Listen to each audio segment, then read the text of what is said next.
wabarakatuh. Bismillahirrahmanirrahim.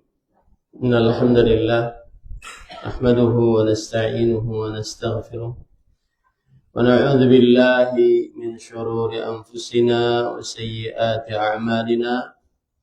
Man yahdihillahu fala mudilla lahu wa man yudlil fala hadiya lahu.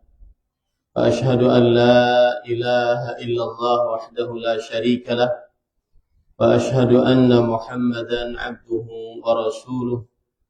يا أيها الذين آمنوا اتقوا الله حق تقاته ولا تموتن إلا وأنتم مسلمون.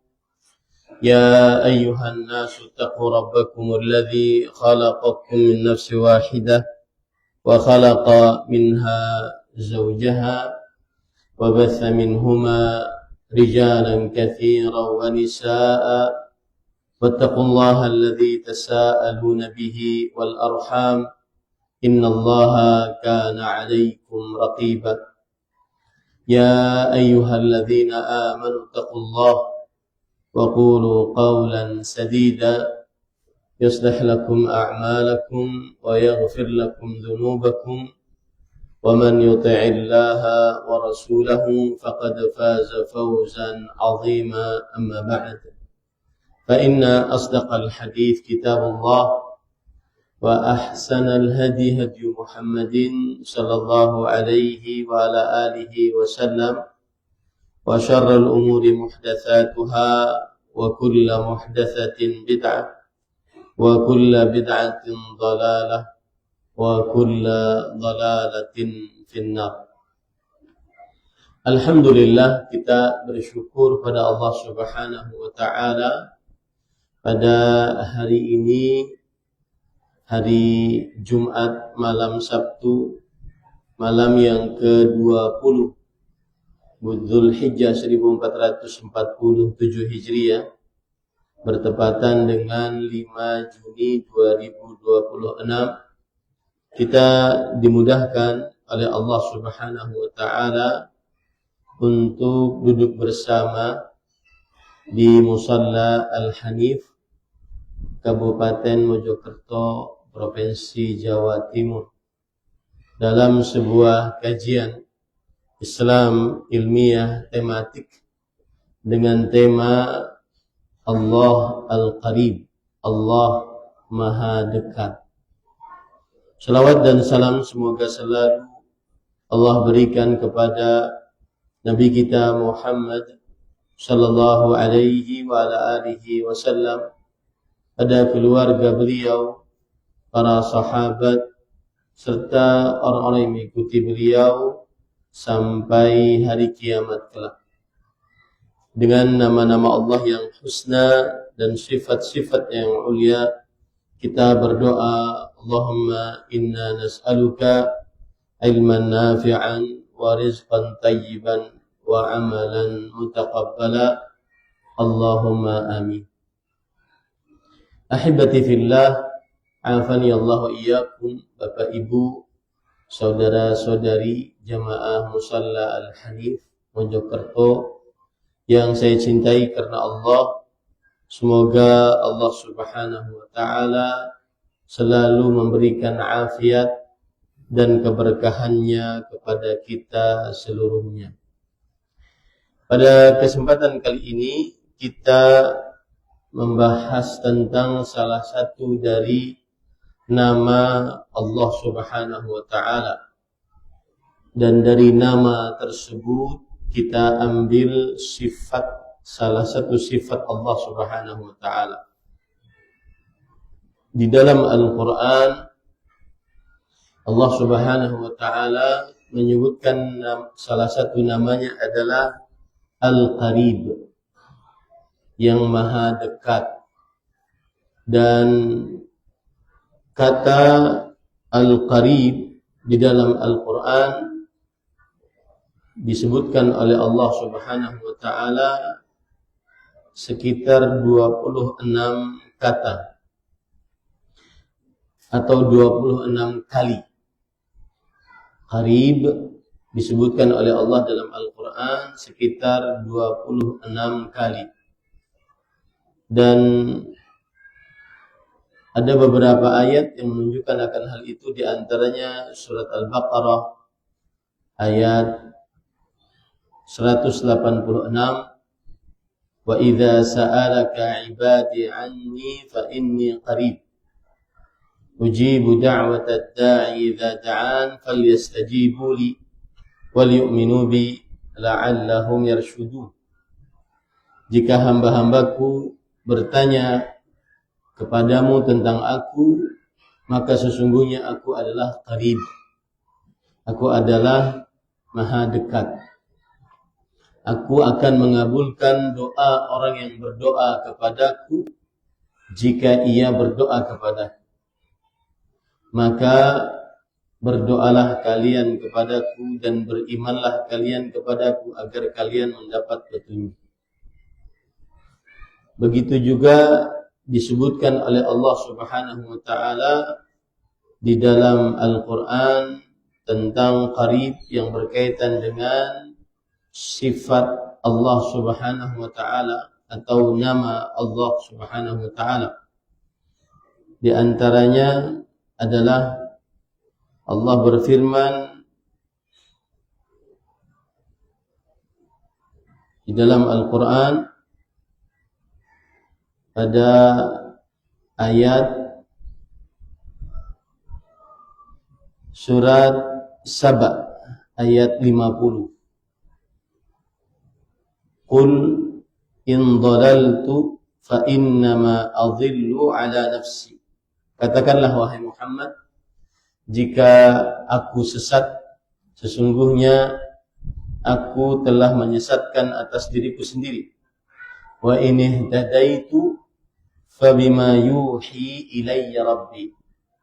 Dan jika aku mendapat petunjuk, maka dengan apa yang diwahyukan kepadaku oleh Rabbku. Innahu sami'un qarib. Sesungguhnya Allah Subhanahu wa taala Maha mendengar dan Maha dekat. Ayat ini memberikan pelajaran kepada kita bahwa Allah Subhanahu wa taala menggandengkan nama Al-Qarib dengan nama lainnya. Kalau tadi dalam surat Al-Baqarah ayat 186 Allah Subhanahu wa taala menyebutkan tersendiri nama Al-Qarib. Allah juga berfirman menggabungkan dua nama Al-Qarib dengan nama yang lain dalam surat Hud ayat 61. Wa ila Thamuda akhahum salihah. Dan kepada kaum Thamud kami utus nabi mereka, yaitu Nabi Saleh. Qala ya qaumi a'budullah ma lakum min ilahin ghairuh. Maka Nabi Saleh berkata, wahai kaumku, beribadahlah kalian kepada Allah. Kalian tidak memiliki Tuhan yang diibadahi dengan hak selainnya. Huwa ansha'akum minal ard. Dialah Allah yang telah menciptakan kalian dari bumi. Wasta'marakum fiha. Dan dialah Allah yang memakmurkan kalian di dalam bumi ini. Fastaghfiruh. Maka beristighfarlah kalian kepada Allah. Tsumma tubu ilaih. Kemudian bertaubatlah kalian kepadanya. Inna rabbi qaribum mujib. Sesungguhnya Rabbku maha dekat dan maha mengabulkan. Ini ayat yang ketiga yang menunjukkan bahwa Allah Subhanahu wa taala mempunyai nama Al-Qarib. Mempunyai nama Al-Qarib. Dan itu 3 ayat saja tentang nama-nama Allah Subhanahu wa taala. Selainnya dari 26 ayat yang menyebutkan tentang Qarib, yang berkaitan dengan nama-nama Allah cuma 3 ayat itu saja. Taib. Kemudian para ikhwan yang dirahmati oleh Allah, adapun dari hadis-hadis Rasul sallallahu alaihi wasallam, maka hadis Rasul sallallahu alaihi wasallam berbunyi dalam hadis riwayat Bukhari dan Muslim, kunna ma'an Nabi sallallahu alaihi wasallam fi safar faja'ala an-nas yajharuna bit-takbir faqala an-nabiy sallallahu alaihi wasallam ayyuhan nas irba'u ala anfusikum innakum laysa tad'una asamma wala ghaiba innakum tad'una sami'an qariban wa huwa ma'akum. Dari Abu Musa Al-Asy'ari radhiyallahu an, kita pernah bersama Rasulullah sallallahu alaihi wasallam di dalam sebuah safar. Lalu orang-orang berdoa atau bertakbir dengan mengangkat suara.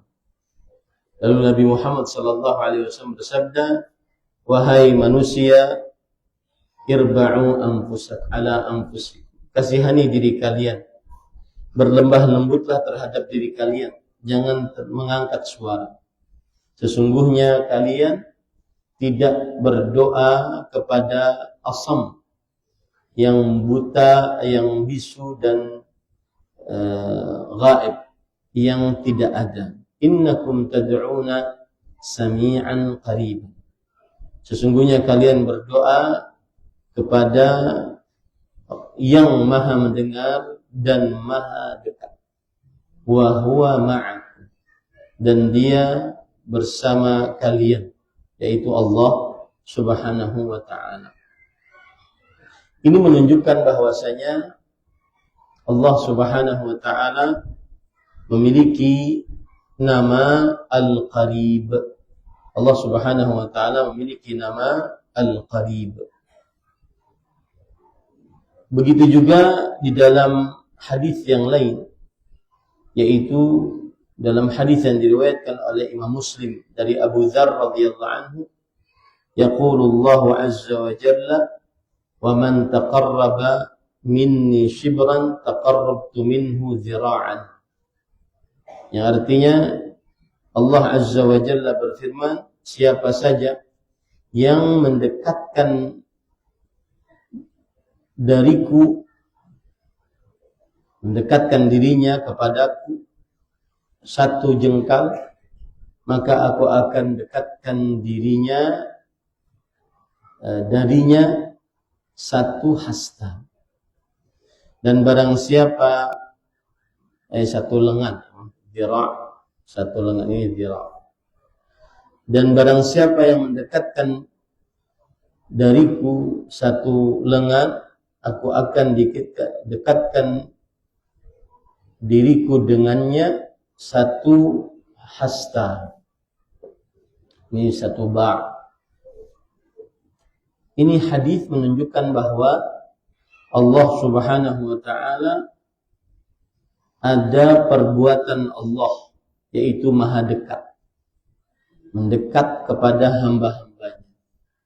Allah subhanahu wa ta'ala mendekat kepada hamba-hambanya. Kemudian juga patut diperhatikan bahwa salah satu nama Allah Al-Qarib, dari nama tersebut ada sifat, yaitu sifat dekat.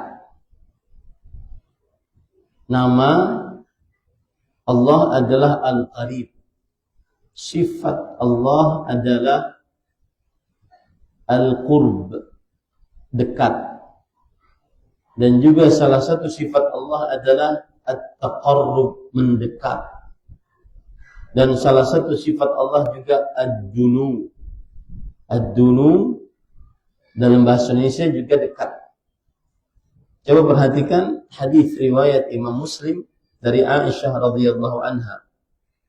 Ma min yawmin akthara min an yu'tiqa Allahu fihi 'abdan minan nar min yawmi Arafah. wa innahu la yadnu thumma yubahi bihimul malaikah. Yang artinya tidak ada hari-hari lebih banyak Allah Subhanahu wa taala memerdekakan hamba-hambanya dari api neraka daripada hari Arafah. Kemudian Allah mendekat, la yadnu, dana yadnu, mendekat. Ini lafaz lain dari kata dekat, menunjukkan bahwa Allah memiliki sifat dunu, mendekat kepada hambanya. Itu terkhusus hamba-hambanya yang berwukuf di Arafah. Kemudian Allah Subhanahu wa taala membanggakan hamba-hamba yang berwukuf di Arafah di hadapan para malaikat. Hadis ini memberikan pelajaran sekali lagi bahwa Allah mempunyai nama Al-Qarib. Dan dari nama Al-Qarib Allah mempunyai sifat Al-Qurb. Al-Qurb, At-Taqarrub, Ad-Dunu. Al-Qurb, At-Taqarrub, Ad-Dunu. Ini adalah salah satu dari nama-nama Allah Subhanahu wa taala dan sifat-sifatnya.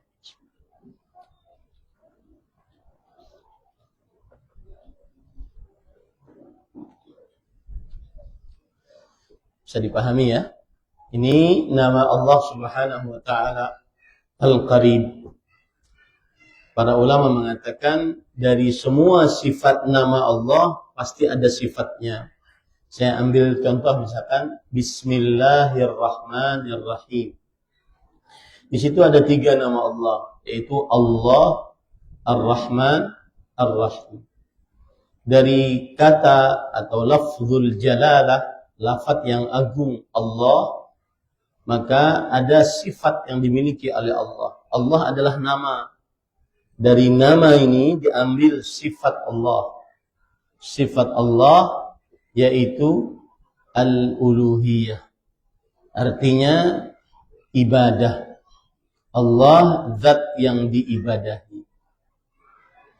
Kemudian Ar-Rahman, Ar-Rahim, nama Allah. Allah bernama Ar-Rahman, Allah bernama Ar-Rahim. Makanya ada surat Ar-Rahman. Nah, dari nama ini diambil sifat Ar-Rahman, Ar-Rahim. Dari nama Ar-Rahman, Ar-Rahim adalah rahmat. Nama Allah Ar-Rahman, Ar-Rahim artinya Maha Pengasih, Maha Penyayang. Sifatnya berarti penyayang ataupun sifat kasih sayang, lebih tepatnya. Sifatnya kasih sayang. Contoh yang lain lagi, Allah Subhanahu wa taala memiliki nama As-Salam.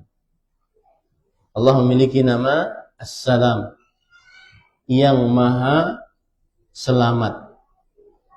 Maka dari nama ini kita ambil sifat, yaitu As-Salamah, keselamatan. Contoh lagi, Allahu la ilaha illa huwal hayyul qayyum. Allah, tidak ada ilah yang berhak diibadahi kecuali Allah, Al-Hayy, Al-Qayyum. Al-Hayy, Al-Qayyum, 2 nama Allah, yang maha hidup dan maha berdiri sendiri. Dari nama ini diambil sifat Al-Hayy, artinya dalam bahasa Indonesia yang maha hidup.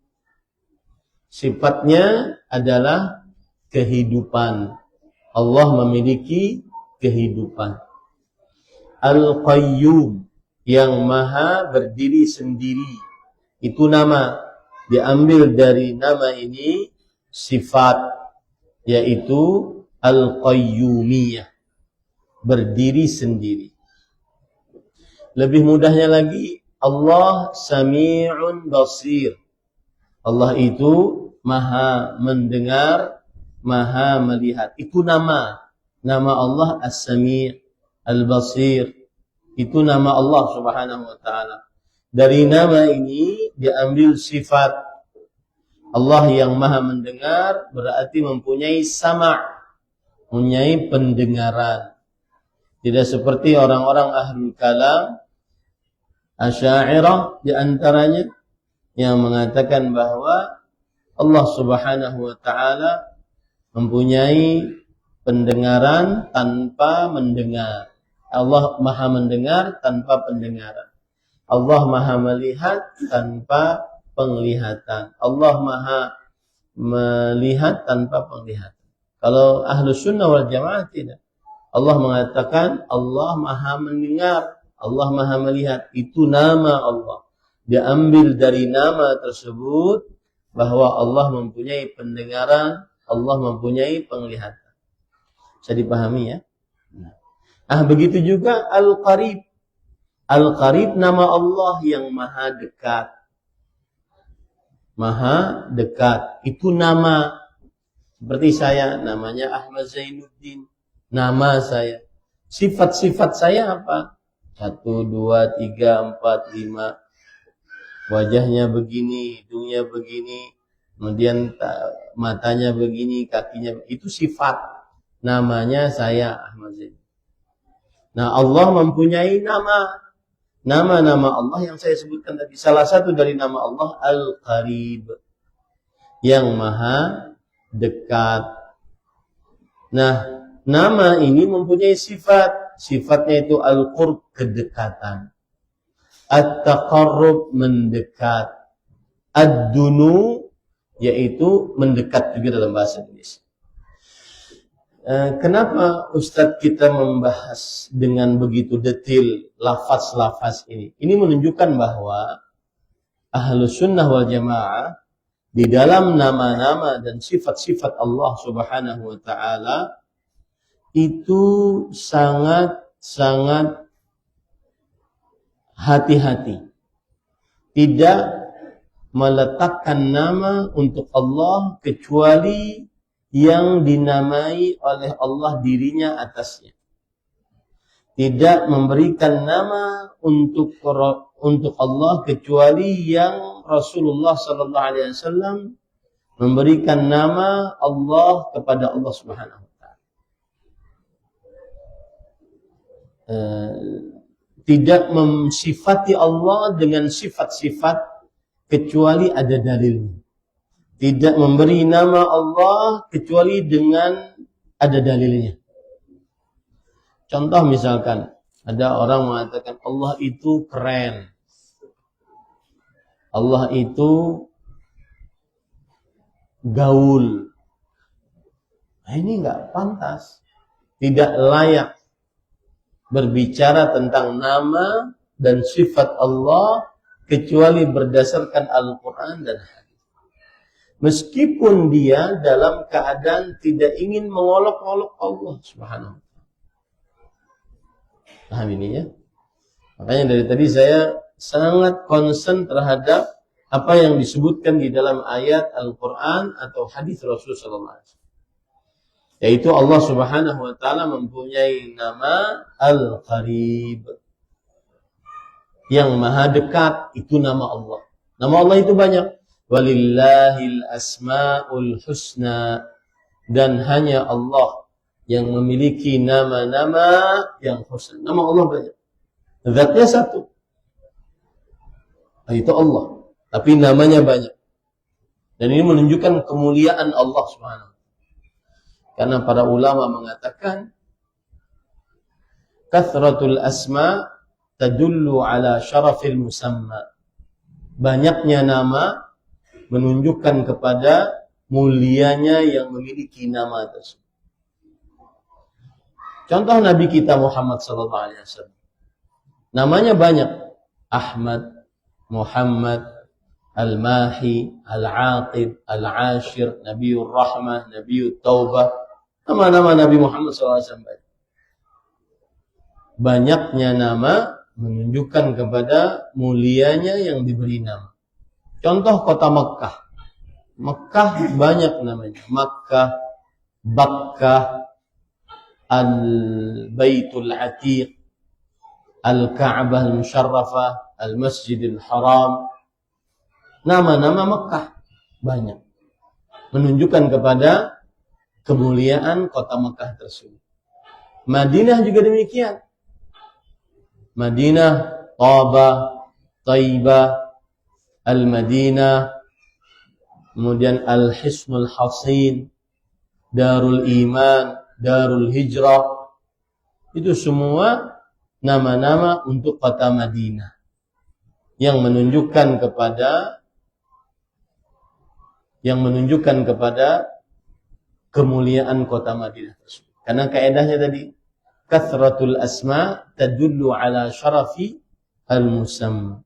Banyaknya nama menunjukkan kepada mulianya yang diberi nama tersebut. Kembali kita ke permasalahan awal, bahwa Al-Qarib adalah nama Allah. Dari nama ini kita ambil sifat, karena setiap nama pasti ada sifat. Dan tidak sebaliknya. Tidak setiap sifat ada namanya. Saya beri contoh. Allah turun. Allah mempunyai sifat turun. Yanzilu Rabbuna ila sama'id dunya hina yabqa thuluthul lailil akhir. Allah, Rabb kita turun ke langit dunia ketika sepertiga malam terakhir. Turun sifat Allah, tapi tidak mempunyai nama yang maha turun. Ya. Tidak semua sifat diberi nama, tetapi semua nama Allah mempunyai sifat. Amin. Allah berfirman juga, wa makaru wa makarallah wallahu khairul makirin.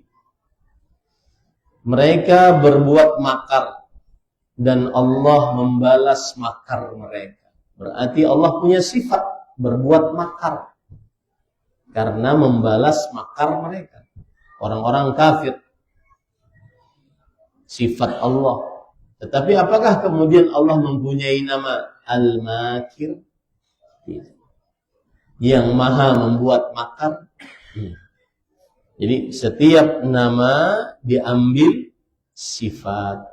Tidak setiap sifat diambil nama. Contoh, Ar-Rahmanu 'alal 'arsy istawa.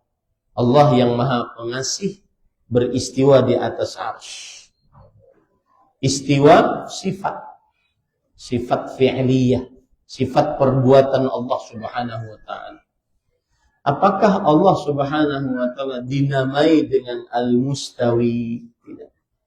Yang maha beristiwa? Tidak. Pahamnya ini? Baik. Di poin pertama, saya pelan-pelan agar paham. Kemudian pada ikhwan yang dirahmati oleh Allah subhanahu wa ta'ala, poin yang penting juga di dalam hal ini adalah bahwa Ahlus Sunnah wal Jamaah menetapkan bahwa Allah Azza wa Jalla qaribun min ibadihi haqiqatan. Dekat dengan hambanya secara hakiki. Kama yaliqu bijalalihi wa 'azamatihi. Sesuai dengan keagungan dan kemuliaan Allah Subhanahu wa ta'ala. Wa huwa mustawin 'ala 'arsy. Tetapi Allah juga beristiwa di atas arsy. Jadi Ahlus Sunnati wal Jamaah meyakini bahwa Allah dekat dengan hambanya. Allah dekat dengan hambanya. Kedekatannya hakiki. Kedekatannya sesuai dengan keagungan dan kemuliaan Allah. Dan ketika kita meyakini Allah dekat, ini tidak menyelisihi keyakinan kita bahwa Allah beristiwa di atas arsy. Karena ada 7 ayat di dalam Al-Quran tentang istiwanya Allah subhanahu wa ta'ala. Kita tidak bisa pungkiri akan hal tersebut. Walladzi khalaqas samawati wal arda fi 6 ayyamin tsumma istawa 'alal 'arsy.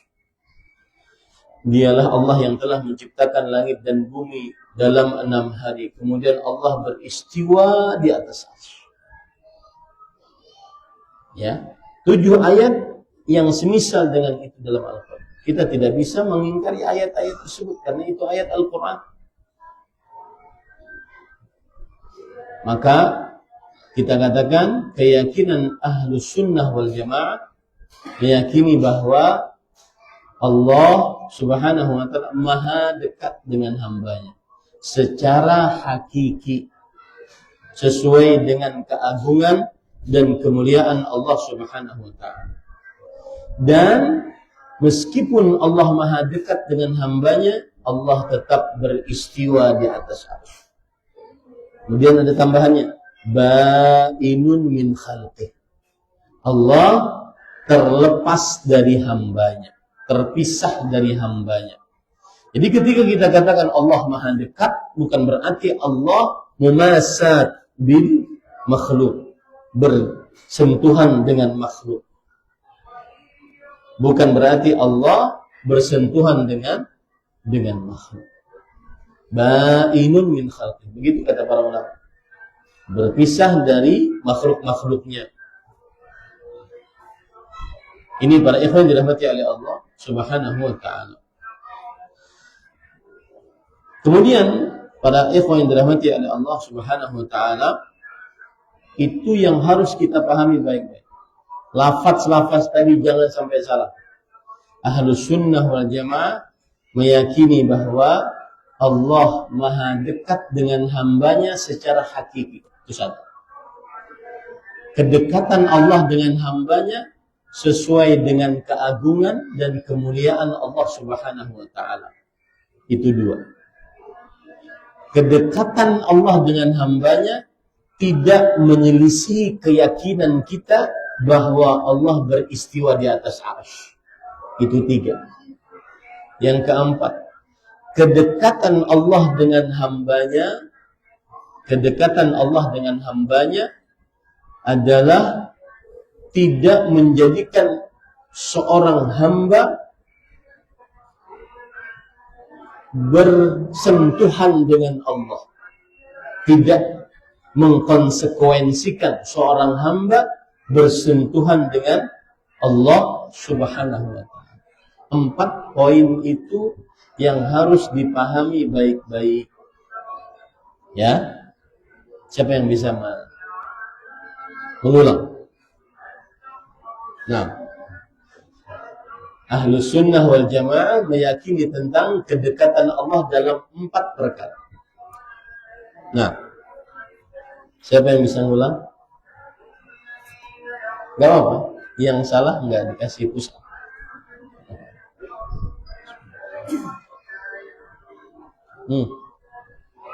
Nah. Allah maha dekat secara hakiki.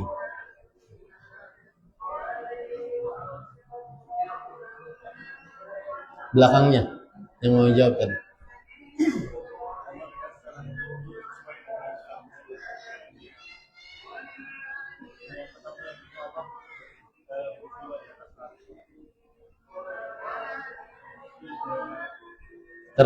Allah terpisah dari makhluknya. Jadi ketika kita katakan Allah maha dekat, jangan terfikir oleh kita Allah itu di samping kita, kanan kiri, belakang depan, bersentuhan dengan kita. Ini. Ya, 4 poin itu yang harus dipahami tentang kedekatan Allah Subhanahu wa ta'ala. Baik. Coba perhatikan perkataan Syekhul Islam Ibnu Taimiyah rahimahullah di dalam kitab Majmu'ul Fatawa. Majmu'ul Fatawa juz ke-6 halaman 14. Beliau mengatakan la yalzam min jawazil qurbi alaih an yakuna kullu mawdi'in dzakara fihi qurbahu yuradu bihi qurbuhu bi nafsihi bal yabqa hadha min al-umur al-ja'idah wa yunzaru fi an-nass al-warid fa in dalla ala hadha humila alaih wa in dalla ala hadha humila alaih wa hadha kama taqaddama fi lafz al-ithyan wal majid. Artinya tidak ada keharusan kalau kita katakan bahwa Allah bisa dekat dengan hambanya. Dan setiap dalil-dalil dari Al-Quran ataupun hadis Rasul Shallallahu Alaihi Wasallam yang menyebutkan tentang kedekatan Allah dengan hambanya, ini menunjukkan bahwa Allah Subhanahu Wa Taala senantiasa ada dengan zatnya di situ. Tidak harus seperti itu, tetapi dilihat dalilnya dari Al-Quran atau hadis Rasul Sallallahu Alaihi wa ala alihi Wasallam. Itu perkataan dari Syekhul Islam Taimiyah rahimahullah, ulama Islam abad ke-8 Hijriah. Perkataan dari Al-Hafidh Ibn Rajab Al-Hambali, ulama Islam ahli hadis dari mazhab Hambali. Kalau tidak salah ulama Islam abad ke-8 Hijriah juga. Beliau mengatakan, وَقَدْ دَلَّ الْقُرْآنُ عَلَى هَذَا الْمَعْنَى فِي مَوَاضِعَ مُتَعَدِّدَةٍ. Dan Al-Quran telah menunjukkan makna ini di banyak ayat di dalam Al-Quran. وَقَدْ وَرَدَتِ الْأَحَادِيثُ الصَّحِيحَةُ بِالنَّدْبِ إِلَى اسْتِحْضَارِ هَذَا الْقُرْءِ فِي حَالِ الْعِبَادَةِ. Dan nanti kita akan bahas. Dan telah terdapat hadis-hadis yang sahih anjuran untuk menghadirkan kedekatan Allah saat dalam beribadah kepada Allah. Ini salah satu faidah yang akan kita bahas ketika kita meyakini Allah mempunyai nama Al-Qarib, yang maha dekat, dan Allah mempunyai sifat kedekatan.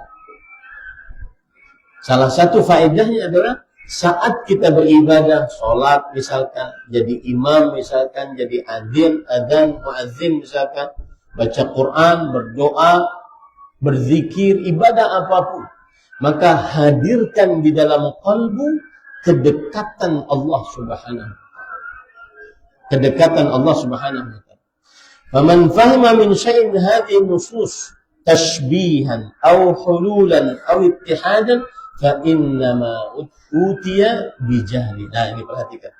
Barang siapa yang memahami dari dalil-dalil yang ada tentang kedekatan Allah, bahwa Allah berarti serupa dengan makhluknya karena dekat, Allah berarti masuk ke dalam makhluknya karena dekat, Allah berarti menyatu dengan makhluknya karena dekat, maka ini pendapat karena kebodohannya, wa su'i fahmihi 'anillahi wa rasulihi sallallahu alaihi wasallam, dan tentang buruknya pemahamannya tentang Allah dan Rasulnya sallallahu alaihi wasallam.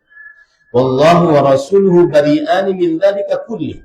Allah dan Rasulnya terlepas dari pendapat itu. Pendapat itu apa maksudnya? Bahwa ketika kita mengatakan Allah maha dekat, bukan berarti Allah bercampur dengan makhluknya. Bukan berarti Allah bergandengan dengan makhluknya. Bukan berarti Allah di dalam makhluknya. Bukan. Ya. Barang siapa yang memahami demikian, maka berarti Allah dan Rasulnya telah berlepas dari keyakinan tersebut. Fasubhana man laisa kamitslihi syai' wa huwa as-sami'ul basir. Maha suci Allah yang tidak ada sesuatu apapun yang semisal dengan Allah. Baik, saya dekat dengan Bapak. Apakah kedekatan saya sama dengan Allah dekat dengan kita? Tidak. Laisa kamitslihi syai'. Tidak ada sesuatu apapun yang semisal dengannya. Tetapi wa huwas sami'ul basir, dan Allah maha mendengar, maha melihat. Allah maha dekat, tetapi kedekatannya, makanya kita sebutkan dari di awal, keyakinan ahlu sunnah ada 4. Yang pertama, kedekatan Allah hakiki. Yang kedua, kedekatan Allah sesuai dengan keagungan dan kemuliaan Allah, tidak sama dengan kedekatan makhluk dengan makhluk. Tidak sama dengan kedekatan makhluk dengan makhluk. Yang ketiga, kedekatan Allah tidak bertentangan dengan bahwa Allah beristiwa di atas.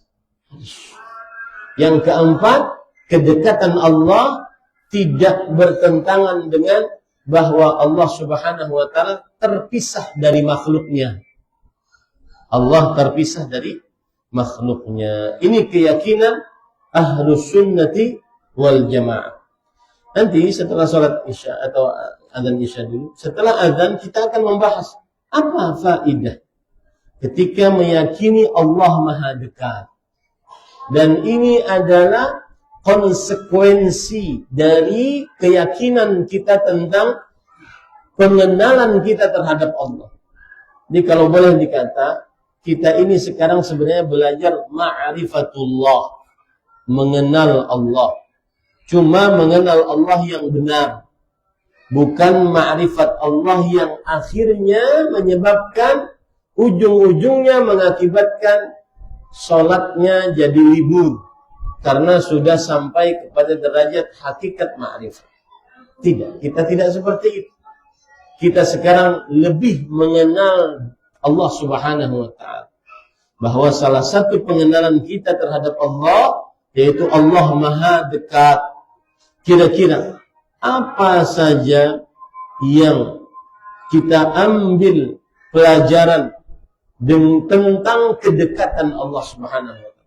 Apa konsekuensi dari amaliyah ibadah kita kalau kita meyakini Allah Maha Dekat? Bisa dipahami ya? Nah, silakan adzan dulu, habis adzan baru kita lanjut.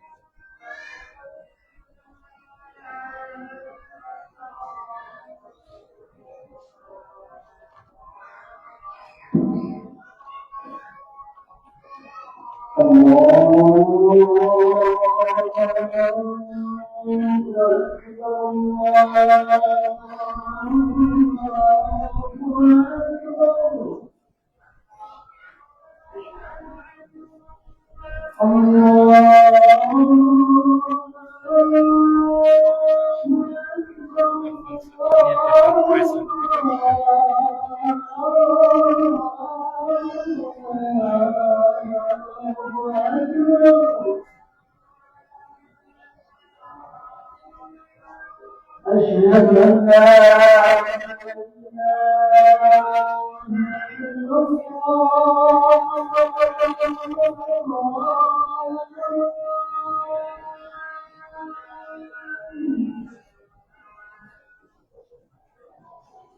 أشهد أن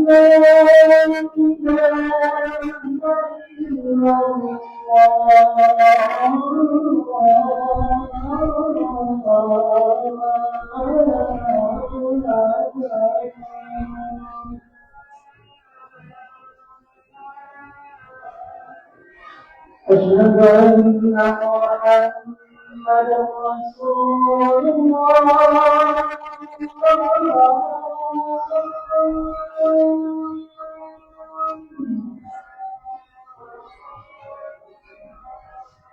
أشهد أن محمدا رسول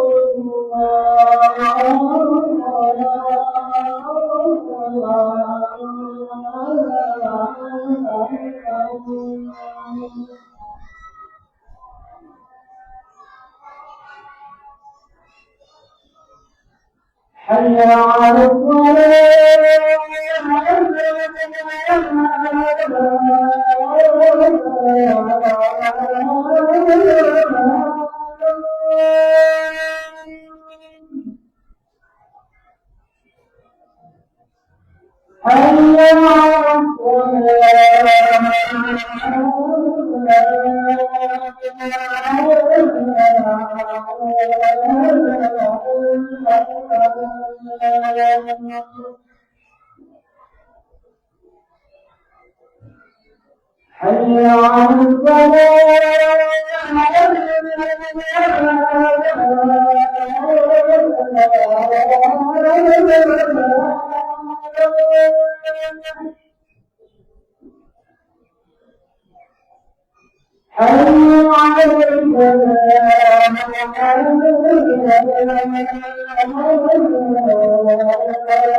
Baik. Kalau sudah kita pahami tentang Allah Maha Dekat, salah satu konsekuensi orang yang meyakini Allah Maha Dekat dan Allah dekat dengan hambanya dengan penjelasan kedekatan yang sudah saya sebutkan tadi, maka hamba tersebut akan senantiasa berdoa dan semangat berdoa kepada Allah Subhanahu wa taala. Senantiasa berdoa dan semangat berdoa. Kenapa? Karena Allah Maha Dekat. Sebagaimana firman Allah dalam surah Al-Baqarah ayat 186. Allah Subhanahu wa taala berfirman, "Wa idza sa'alaka 'ibadi 'anni fa inni qarib. Ujibu da'watad da'i idza da'an falyastajibu li wal yu'minu bi la'allahum yarshudun." Yang artinya, jika hamba-hambaku bertanya kepadaku tentang aku, jika hamba-hambaku bertanya kepadamu tentang aku, maka sesungguhnya aku dekat. Aku akan mengabulkan orang yang berdoa kepadaku jika ia berdoa kepadaku. Ini ayat memberikan pelajaran bahwa Allah Maha Dekat. Dan karena Allah Maha Dekat, maka Allah mengabulkan doa orang-orang yang berdoa kepadanya. Jika orang tersebut berdoa kepada Allah Subhanahu wa taala. Berarti konsekuensi dari kita meyakini Allah, salah satu namanya yang husna adalah Al-Qarib, yang Maha Dekat, dan mempunyai sifat Al-Qurb, kedekatan, At-Taqarrub, mendekat, Ad-Dunu, mendekat. Maka berarti kita semangat untuk berdoa. Karena di dalam ayat menunjukkan bahwa Allah dekat dan Allah mengabulkan orang yang berdoa kepada Allah Subhanahu wa taala. Ya, beginilah sebenarnya orang kalau belajar ma'rifat tentang Allah, mengenal tentang Allah. Dia mengenal nama-nama dan sifat-sifat Allah. Lalu dia mengetahui konsekuensi dari nama-nama dan sifat-sifat tersebut. Lalu dia mengamalkannya di dalam pengabdian dia kepada Allah Subhanahu wa taala. Maka semangatlah berdoa kepada Allah karena Allah Al-Qarib. Sebagaimana di dalam beberapa hadis Rasul sallallahu alaihi wasallam. Di antaranya yang sudah saya sebutkan tadi, bahwa para sahabat Nabi dalam safar kemudian mereka bertakbir dengan keras. Lalu Allah Subhanahu wa taala mengatakan, Rasul sallallahu alaihi wasallam bersabda, "Innakum tad'una sami'an qariban wa huwa ma'akum." Sesungguhnya Allah Subhanahu wa taala yang kalian berdoa kepadanya adalah yang Maha mendengar dan Maha dekat. Dan dia Allah bersama kalian. Maka semangatlah berdoa. Jangan sampai seseorang malas untuk berdoa. Coba perhatikan lagi agar kita semangat berdoa dalam hadis riwayat Bukhari Muslim dari Salman Al-Farisi radhiyallahu anhu. Rasul sallallahu alaihi wasallam bersabda, "Inna Allaha hayyun karim, yastahi min 'abdihi idza rafa'a yadayhi an yadayhi ilaih an yaruddahuma sifra." Allah Maha Pemalu, Maha Pemurah. Allah malu dari hambanya jika seorang hamba mengangkat kedua tangannya kepada Allah. Kemudian Allah membalasnya dengan kosong. Allah malu. Ya. Maka jangan sampai kita malas untuk berdoa.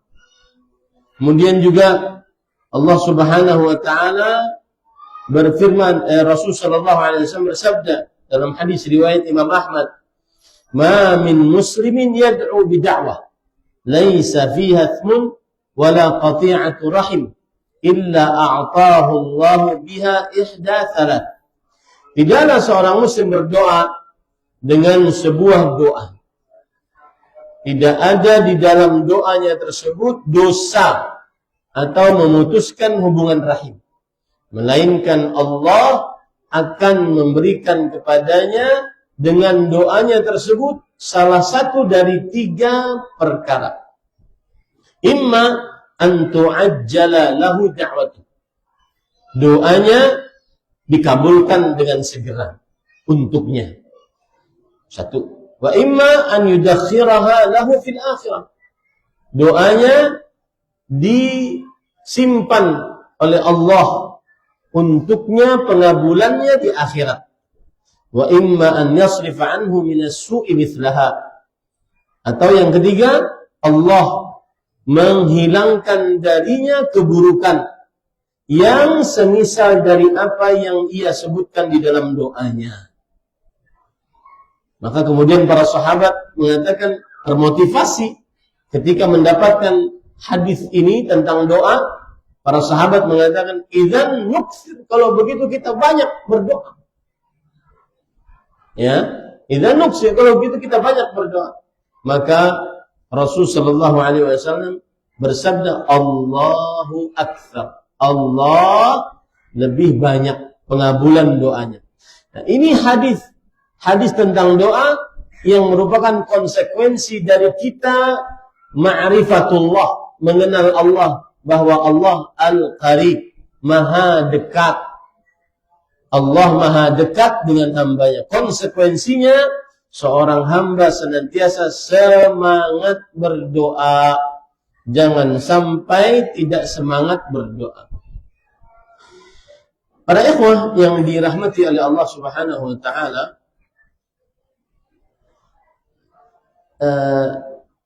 kalau ingin saya perlebar permasalahan tentang ayat tadi, surat Al-Baqarah ayat 186, yang berbunyi, jika bertanya kepadamu hamba-hambaku, sesungguhnya aku dekat. Apa sebab turunnya ayat ini? Saya bacakan sekarang dari tafsir Imam Al-Qurtubi rahimahullah, yang mana beliau membahas banyak dan panjang, secara panjang tafsiran dari ayat ini. Kita baca ya, mudah-mudahan antum bersabar. Beliau mengatakan, al-ma'na wa idza sa'aluka 'anil ma'bud fa akhbirhum annahu qarib yuthibu 'ala ta'ah wa yujibu ad-da'i wa ya'lamu ma yaf'aluhu al-'abdu min shaumin wa salatin wa ghairi dzalik. Makna dari ayat tadi, jika bertanya kepadamu wahai Muhammad sallallahu alaihi wasallam, hamba-hambaku tentang aku, maka sesungguhnya aku dekat. Aku mengabulkan doa orang yang berdoa jika ia berdoa kepadaku. Maknanya adalah, jika hamba-hambaku bertanya kepadamu tentang Tuhan yang diibadahi. Siapa sih Tuhan yang diibadahi? Karena nanti ada riwayatnya. Ada sahabat bertanya, Aina Rabbuna? Wahai Rasulullah, mana Rabb kita? Mana Rabb kita? Maka jika hamba-hambaku bertanya kepadamu wahai Muhammad tentang Tuhan yang diibadahi, yaitu Allah Subhanahu wa taala, beritahukanlah kepada mereka, sesungguhnya aku dekat. Aku memberikan pahala atas ketaatan, dan aku mengabulkan doa orang yang berdoa. Dan Allah mengetahui apa yang diperbuat oleh hamba, baik itu puasa atau sholat atau selainnya. Apa pelajaran yang kita bisa ambil dari hadis dari tafsiran ini? Ketika seorang meyakini Allah maha dekat, maka dia semangat untuk mengerjakan ketaatan, semangat ibadah, rajin beribadah. Khusus lagi yang sudah mengenal dakwah sunnah ini, bahwa berpegang teguh kepada sunnah bukan hanya sekedar panjang jenggot, celana di atas 2 mata kaki, wanitanya bercadar, jilbab lebar, jubah panjang. Tetapi rajin ibadah, terutama saat di rumah. Tahajud, baca Quran, jangan scroll saja. Rajin ibadah. Itu orang yang sudah mengenal Allah Al-Qarib. Allah Maha Dekat. Semangat sholat tahajud, witir. Mungkin dari sholat witir yang sudah kita tinggalkan, terakhir witir saat malam terakhir bulan Ramadan. Witir pertama yang kita tinggalkan adalah malam Lebaran. Sampai sekarang mungkin ada yang tidak sholat witir. Maka perhatikan, yang mengenal dakwah sunnah harus rajin ibadahnya. Bukan di masjid sholat semua orang. Ya, bukan di hadapan orang, saat di rumah. Zikirnya saat di rumah, baca Qur'annya saat di rumah, zikir pagi sorenya saat sendirian. Ini ketika orang mengenal Allah Al-Qarib. Karena di dalam tafsiran Imam Ibnu Katsir tadi disebutkan, yuthibu ala ta'ah. Beliau, Allah memberikan pahala atas ketaatan. Akibat Allah Al-Qarib mempunyai nama yang maha dekat, dan Allah berarti mempunyai sifat kedekatan, mendekat selalu kepada hambanya, maka semangat beribadah, semangat mengerjakan ketaatan. Dan ingat para ikhwan, semangat mengerjakan ketaatan itu perlu effort, itu sabar paling tinggi. Sabar itu ada 3. Sabar menahan musibah, sabar menahan untuk tidak berbuat maksiat, sabar mengerjakan ketaatan. Sabar paling tinggi adalah sabar menahan mengerjakan ketaatan. Sabar paling rendah, sabar menahan musibah. Nabi Yusuf dibuang ke sumur kering, diambil oleh pengembara, kemudian dijual ke kota sebagai budak. Sabar beliau, tapi sabarnya sabar yang paling rendah. Sabar yang paling tinggi adalah saat seseorang taat kepada Allah Subhanahu wa taala. Ibadah. Sabar pertengahan, sabar menjauhi maksiat. Karena sabar menghadapi musibah, ya sudah, sabar saja. Diam lisan, hati tidak menggerutu, tangan kaki tidak berbuat yang mungkar. Karena dia tidak bisa mengelak dari musibah. Kelaparan, rasa takut, kekurangan harta, orang yang dicintai diwafatkan, kemudian kekurangan makanan, tidak bisa mengelak. Sudah ditakdirkan 50.000 tahun sebelum penciptaan langit dan bumi. Dia cuma bisa menahan lisan, tidak berkata-kata yang buruk, tidak menulis-nulis status yang macam-macam. Dia cuma bisa menahan menggerutu, tidak menahan menggerutu hati, menahan anggota tubuh, tidak menempeleng, tidak merobek baju, tidak menggundul, tidak berteriak. Sabar paling rendah. Sabar paling tinggi, sholat, puasa, zakat, haji. Karena ada effort, ada usaha yang dikerjakan. Terutama saat sendirian, baca Quran, zikir. Ya, ini para ikhwah, itu pelajaran. Kemudian dia mengatakan, waqtulifa fi sababi nuzuli. Kemudian terjadi ikhtilaf di sebab turunnya surat Al-Baqarah ayat 186 ini. Faqala Muqatil bin Hayyan, seorang tabi'i, inna Umar radhiyallahu anhu waqil imra'atahu ba'da ma shalla al-'isha fanadima 'ala dhalik wa baka wa ja'a ila Rasul sallallahu alaihi wasallam fa akhbara bidzalik wa raja'a mughtamman wa kana dhalika qabla nuzul ar-rukhsah fanazalat hadhihi al-ayah wa idza sa'alaka 'ibadi 'anni fa inni qarib. Yang artinya sebab turun yang pertama yang disebutkan oleh Imam Al-Qurtubi rahimahullah. Imam Al-Qurtubi ulama Islam abad ke-7 Hijriah. dari Cordoba, Cordoba Spanyol. Beliau mengatakan sebab turun yang pertama adalah bahwa Umar bin Khattab radhiyallahu anhu, beliau menyetubuhi istrinya di malam hari Ramadan. Dahulu peraturannya, syariatnya, kalau sudah makan malam tidak boleh disetubuhi istrinya sampai besok, sampai puasa besok. Dahulu peraturannya begitu. Beliau menyetubuhi istrinya setelah sholat isya, maka beliau menyesal, beliau menangis, lalu datang kepada Rasul sallallahu alaihi wasallam.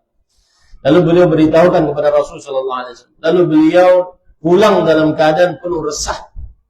Dan itu sebelum adanya puasa seperti kita sekarang ini. Puasa seperti kita sekarang ini, berpuasa dari mulai terbit fajar sampai terbenam matahari. Kemudian setelah itu boleh makan, boleh minum, boleh bersetubuh. Sebagaimana disebutkan oleh Allah dalam surah Al-Baqarah ayat 187. Maka turunlah ayat ini. Jika hamba-hambaku bertanya kepadaku tentangku, maka sesungguhnya aku dekat. Itu sebab yang pertama. Sebab yang kedua, para ikhwan yang dirahmati oleh Allah Subhanahu wa taala, yaitu dari Abdullah bin Abbas. Yahudi berkata, "Kaifa yasma'u rabbuna du'aana wa anta taz'umu anna bainana wa bainas samai 500 'am wa ghalidha kullu sama'in wa ghiladu kulli sama'in mithlu dhalik." Artinya, orang Yahudi berkata, orang Yahudi itu pintar-pintar Pak tentang agama. Karena mereka baca kitab Taurat. Ya, maka kita seharusnya lebih pintar dari mereka. Catatannya harus mempelajari Al-Quran. Al-Quran bukan hanya sekedar bahan bacaan, tetapi dipelajari.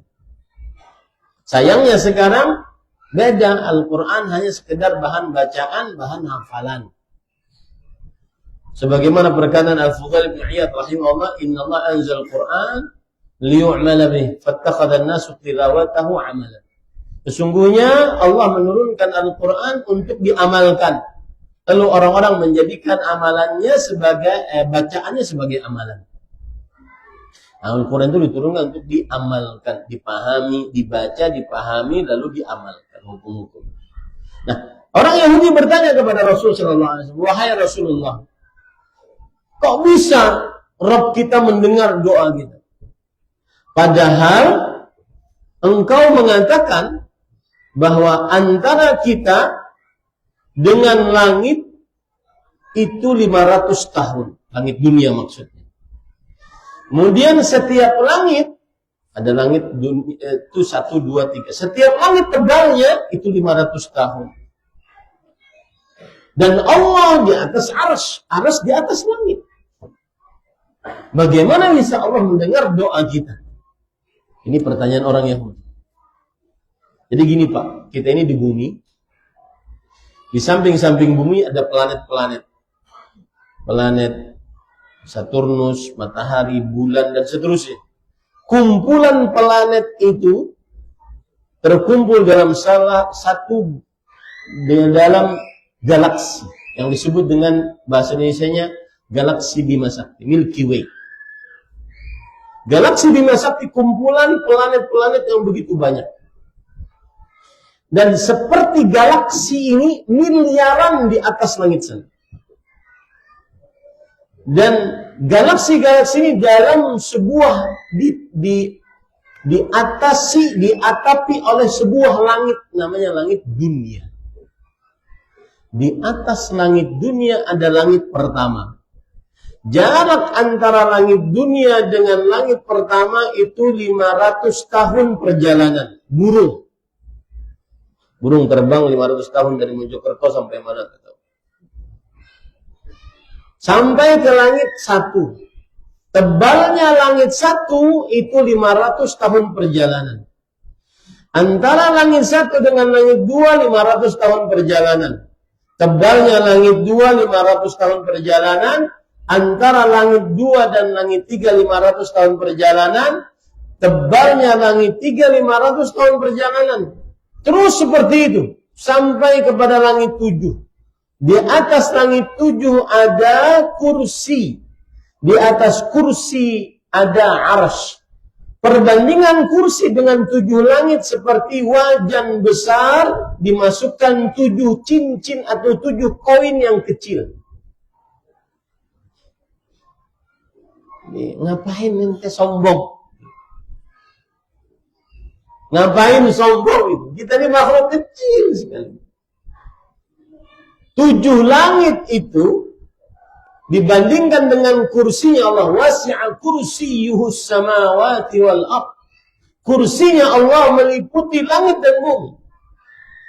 Kursi Allah Subhanahu wa taala dibandingkan dengan 7 langit itu seperti koin 7 kecil dimasukkan ke dalam wajan yang besar. Di atas kursi ada air. Di atas air ada arsy. Perbandingan antara arsy dengan kursi Allah seperti orang buang cincin di padang pasir. Kursi itu seperti cincin, padang pasir yang mana padang pasir itu adalah hampir 2, kalau tidak salah 2/3 bumi ini padang pasir. Itu arsy Allah Subhanahu wa taala. Wallahu fawqal arsy. Dan Allah di atas arsy. Itu yang diherankan oleh orang Yahudi. Allah di atas sana kok mendengar doa kita. Bagaimana caranya? Maka turunlah ayat ini. Wa idza sa'alaka 'ibadi 'anni fa inni qarib. Jika bertanya kepadamu hamba-hambaku tentang aku, maka sesungguhnya aku dekat. Apa konsekuensi pelajaran yang menerpa kalbu kita di dalam hati? Semangatlah berdoa. Sejauh apapun engkau dari Allah, Allah akan mengabulkan doamu. Tidak perlu pakai perantara. Karena Allah menjamin Allah akan kabulkan doanya. Ujibu da'watad da'i. Ujib fi'il mudhari', kata kerja present langsung dalam bentuk syarat atau jawaban sebuah syarat. Langsung pasti aku kabulkan. Begitu terjemahannya yang pas. Wa qala rabbukum ud'uni, Rabb kalian berfirman, berdoalah kalian kepadaku. Ujibu da'watad da'i. Astajib lakum. Astajib lakum. Aqul. Astajib fi'il mudhari' majzum. Dia jawaban atas sebuah syarat. Rabb kalian berfirman, berdoalah kalian kepadaku. Itu adalah syaratnya. Jawabannya astajib lakum. Aku langsung kabulkan bagi kalian. Tanpa perantara. Langsung berdoa kepada Allah SWT. Sejauh apapun engkau wahai hamba Allah, dengan maksiatmu, lalai kewajiban, kemudian melanggar larangan, berdoalah kepada Allah SWT. Sesungguhnya Allah memanggil dengan nama hamba orang-orang yang menzalimi dirinya. Qul ya ibadiyalladzina asrafu ala anfusihim la taqnatu min rahmatillah. Innallaha yaghfirudz dzunuba jami'an. Katakanlah wahai Muhammad sallallahu alaihi wasallam, wahai hamba-hambaku. Lihat, disebut hamba oleh Allah. Siapa? Ahli salat, ahli puasa, ahli zakat? Enggak. Ahli maksiat. Ya ibadiyalladzina asrafu ala anfusihim la taqnatu min rahmatillah. Wahai hamba-hambaku yang melampaui batas, berbuat zalim terhadap dirinya sendiri, entah lalai kewajiban atau melanggar larangan, jangan putus asa dari rahmat Allah Subhanahu wa taala. Berdoalah langsung kepada Allah Subhanahu wa taala. Nah, Kemudian para ikhwan yang dirahmati oleh Allah Subhanahu wa taala, itu sebab yang kedua. Sebab turunnya ayat dan berkaitan dengan nama Allah Al-Qarib. Sebab yang ketiga, wa qala Al-Hasan. Al-Hasan bin Al-Yasar Al-Basri, seorang tabi'i terkenal, belajar dari pembesar-pembesar para sahabat Abu Hurairah dan yang lain-lain. Beliau mengatakan, sababuha anna qauman qalu lin-nabi sallallahu alaihi wasallam aqaribun rabbuna fanunaji am ba'idun fanunadi fanazarat wa qala Al-Hasan Al-Basri mengatakan sebabnya adalah ada orang-orang bertanya kepada Nabi Muhammad SAW. Wahai Rasulullah, Allah itu apakah dekat dengan kita? Kita berdoanya pelan-pelan. Ataukah Allah jauh dari kita? Kita berdoanya dengan teriak-teriak. Turunlah ayat ini. Ini menunjukkan bahwasanya yang lebih afdal di dalam berdoa adalah dengan pelan-pelan, tidak teriak-teriak. Apalagi zikirnya jingkrak-jingkrak kayak orang gila. Nari-nari, wallahi billahi tallah. Tidak pernah ada di ajaran Rasul sallallahu alaihi wasallam demikian. Apalagi dibarengi dengan musik. Zikir dengan musik tidak akan pernah ada di zaman Rasul sallallahu alaihi wasallam, para sahabat, para tabi'in, para tabi'ut tabi'in, dan dalam perkataan imam yang 4, kalian tidak akan pernah dapatkan hal tersebut. Lihat Allah berfirman di dalam Al-Quran, ud'uuhu. Dalam banyak ayat Allah Subhanahu wa taala berfirman khufyatan. Nah, lihat dalam surat Al-A'raf ayat 55. Ud'u rabbakum tadarru'an wa khufyah innahu la yuhibbul mu'tadin. Yang artinya berdoalah kalian kepada Rabb kalian dengan berendah diri dan dengan suara yang lembut. Tidak perlu teriak-teriak. Ya. Dan kadang-kadang ada talbis syaitan.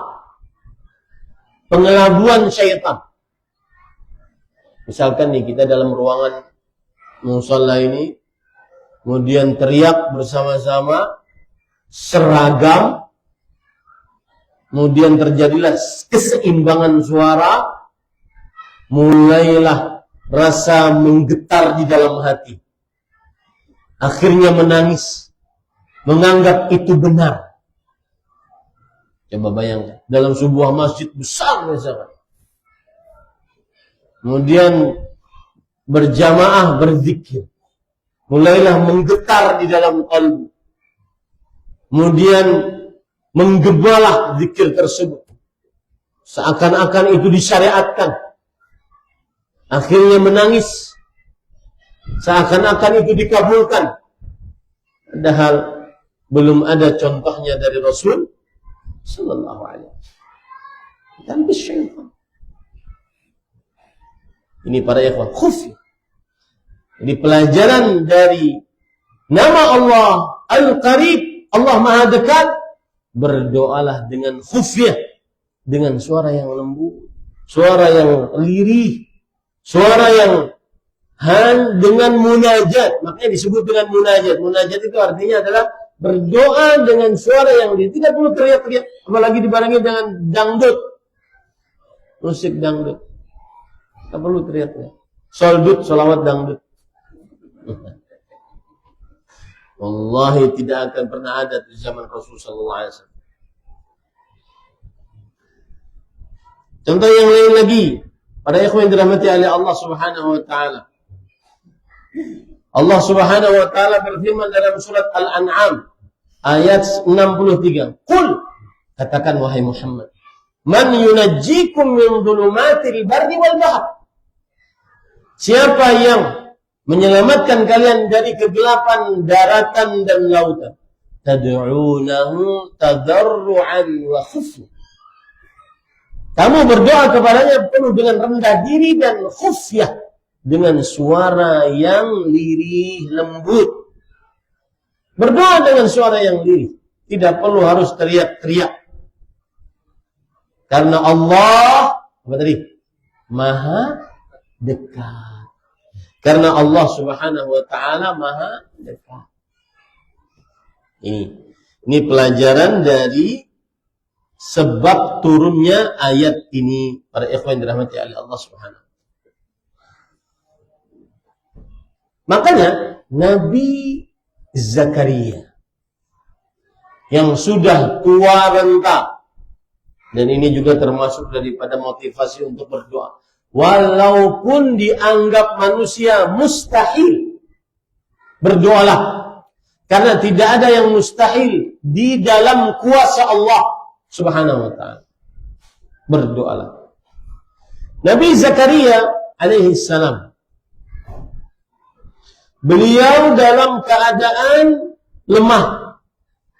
Tulangnya sudah keropos. Dalam surat Maryam ayat 9, ayat 4. Saya bacakan dari awal ayat saja. Kaf ha ya ain sad. Ini adalah mukjizat Al-Quran. Dzikru rahmati rabbika 'abdahu Zakaria. Ingatlah cerita rahmat Allah Rabbmu kepada hambanya Nabi Zakaria.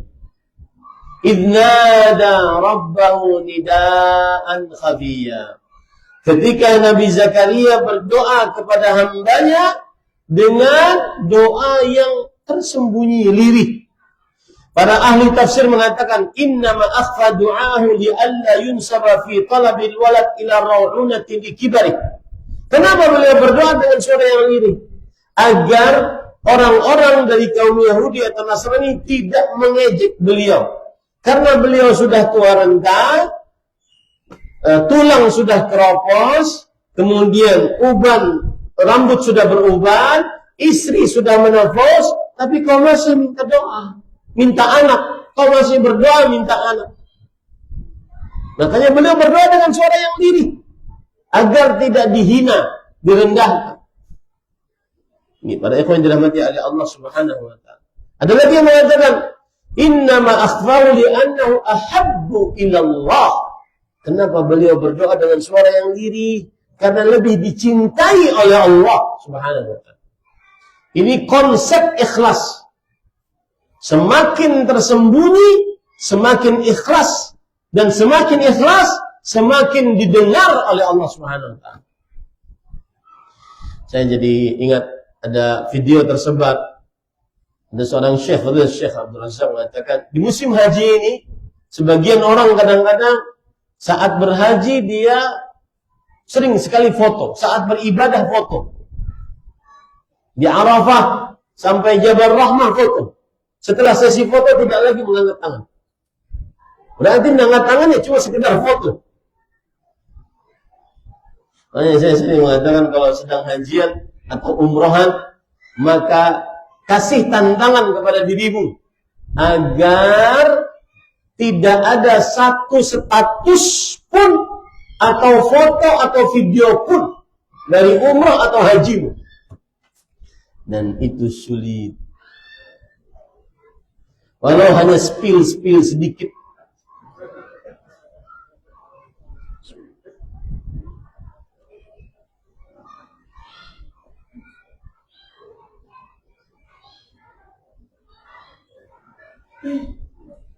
Ada perkataan menarik Imam Qatadah bin Da'am as-Sadusi rahimahullah ketika beliau menafsiri ayat ini, surat surat Maryam, idnada rabbahu nidaan khafiyya, Maryam ayat 3.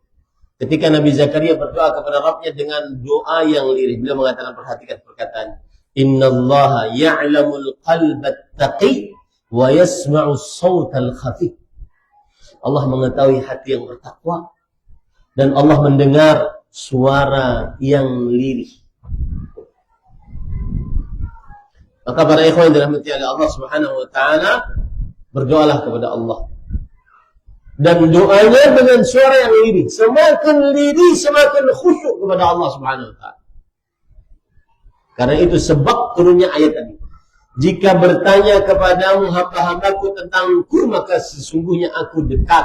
Aku mengabulkan orang yang berdoa kepadaku jika ia berdoa kepadaku. Berdoalah dengan suara yang lirih. Ada pelajaran menarik, sedikit menyimpang agak jauh, tentang Nabi Zakaria alaihissalam. Saya lanjutkan ayat tadi ya. Qala rabbi inni wahana al-'azmu minni washta'ala ar-ra'su shayba wa lam akun bidu'ai rabbika syaqiyya. Bidu'aika rabbi syaqiyya. Lihat. Wahai Rabbku, sesungguhnya tulangku telah lemah, kepalaku sudah ditumbuhi uban, dan aku belum pernah kecewa dalam berdoa kepada Engkau. Ini salah satu pelajaran orang kalau berdoa. Tidak pernah merasa kecewa dengan berdoa kepada Allah Subhanahu wa ta'ala. Walau belum dikabulkan oleh Allah. Sering kita dengar, sudah Ustaz, saya sudah berdoa, capek dah doanya Ustaz. Belum dapat anak juga, belum dapat jodoh juga. Sudah capek Ustaz. Bahkan ada orang yang murtad gara-gara ini. Makanya memahami Allah Al-Qarib ini sangat penting. Ada orang yang murtad gara-gara doanya tidak dikabulkan. Dia mengatakan, berdoa sama Tuhan kamu lama pengabulannya. Karena tidak paham Allah Al-Qarib. Ini pada ikhwan yang dirahmati oleh Allah Subhanahu wa ta'ala. Apa yang terjadi pada ikhwan? Maka Nabi Zakaria alaihissalam mendapati Maryam, keponakan perempuannya. Maryam alaihissalam mendapati sesuatu yang di luar kebiasaan akibat berdoa. Maka saat, yaitu beliau ketika di dalam mihrabnya berdoa kepada Allah, maka Allah Subhanahu wa ta'ala mendatangkan rezeki kepada Maryam tanpa henti. Ya.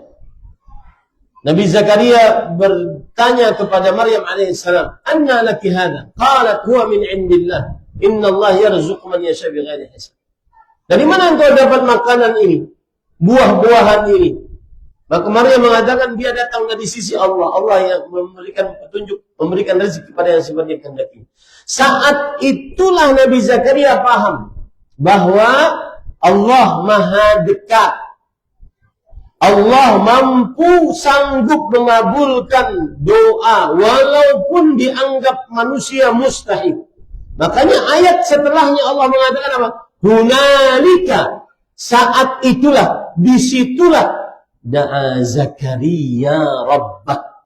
Nabi Zakaria berdoa. Ya. Dan ingat, para ikhwan yang dirahmati oleh Allah Subhanahu wa ta'ala, ini amalan mungkin antum belum pernah dengar dari seorang pun yang memberikan amalan. Doa yang paling afdal adalah salat. Makanya Allah berfirman tentang Nabi Zakaria tadi, yang baru mendapatkan anak sesudah tulang keropos, istri menopause, semuanya beruban, dua-duanya beruban. Mustahil dapat anak. Tetapi Nabi Zakaria berdoa, dan doanya di dalam salat. Fanadathul malaikah wa huwa qa'imun yusalli fil mihrab. Maka para malaikat memanggil Nabi Zakaria, dan Nabi Zakaria sedang dalam keadaan berdiri sholat di mihrabnya. Berdoa sambil sholat, berdoa di dalam sholat. Jadikanlah sholatmu doamu. Dan ini yang dilakukan oleh Nabi Muhammad sallallahu alaihi wasallam. Kana Nabi sallallahu alaihi wasallam idza hazabahu amrun fazi'a ila shalah. Adalah Rasulullah sallallahu alaihi wasallam, jika beliau datang rasa resah, perkara yang meresahkan beliau, maka beliau bangun bersegera mengerjakan salat. Bangun bersegera mengerjakan salat. Itu disebutkan dalam hadis yang diriwayatkan oleh Imam Abu Dawud yang diriwayatkan oleh Hudzaifah bin Yaman radhiyallahu anhu. Ya, ini pelajaran dari ayat ini. Baik. Sekarang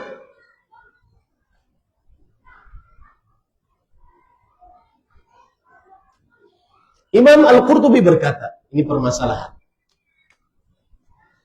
Kalau Allah Maha dekat, berarti Allah mengabulkan doa. Kata Imam Al-Qurtubi, fa in qila fama lid-da'i qad yad'u fala yujab.